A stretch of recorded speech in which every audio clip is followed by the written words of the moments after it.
আসসালামু আলাইকুম। পুরুষদের স্বাস্থ্যের গোপন রহস্য। রসুন।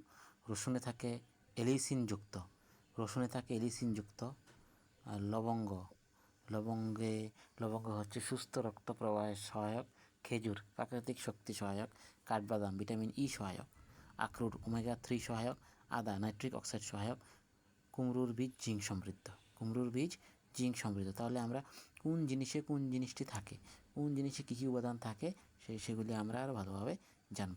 যেমন কাঠবাদামে ই সহায়ক। কাঠবাদামে কী থাকে? Vitamin E. আমাদের আগে শিখতে হবে এগুলি পুরুষদের স্বাস্থ্যের জন্য অত্যন্ত প্রয়োজনীয়। কাঠবাদামে থাকে ভিটামিন ই। কাঠবাদামে কি? Vitamin E. খেজুরে প্রাকৃতিক শক্তি থাকে, প্রাকৃতিক শক্তি সহায়ক। লবঙ্গে সুস্থ রক্ত প্রবাহে সাহায্য করে। আর রসুনে এলিসিন রয়েছে।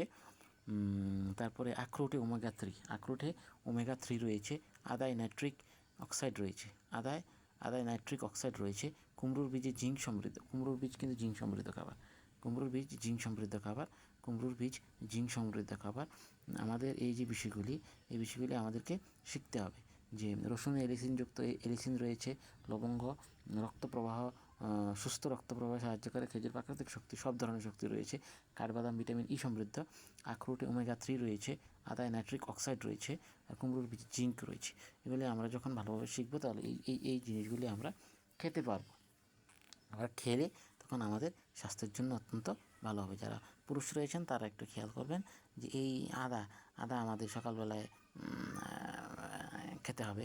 তারপরে খেজুর সকালে খেতে হবে। রসুন খেতে হবে। তারপরে আমাদের যে লবঙ্গ কিন্তু অত্যন্ত প্রয়োজনীয় একটা জিনিস। কাঠবাদাম অত্যন্ত প্রয়োজনীয়। কুমড়োর বীজ অত্যন্ত প্রয়োজনীয়। আমাদের এই জিনিসগুলি খেতে হবে। তাহলে আমরা যারা পুরুষ আছি তারা এই জিনিসগুলি রসুন, লবঙ্গ, খেজুর, কাঠবাদাম, আখরোট, আদা এবং কুমড়োর বীজ আমরা নিয়মিত অল্প পরিমাণে খাবো। তাহলে আমাদের যে সঠিক পুষ্টি, সেই পুষ্টি আমরা পাবো। সকলের স্বাস্থ্য কামনা করে। আসসালামু আলাইকুম।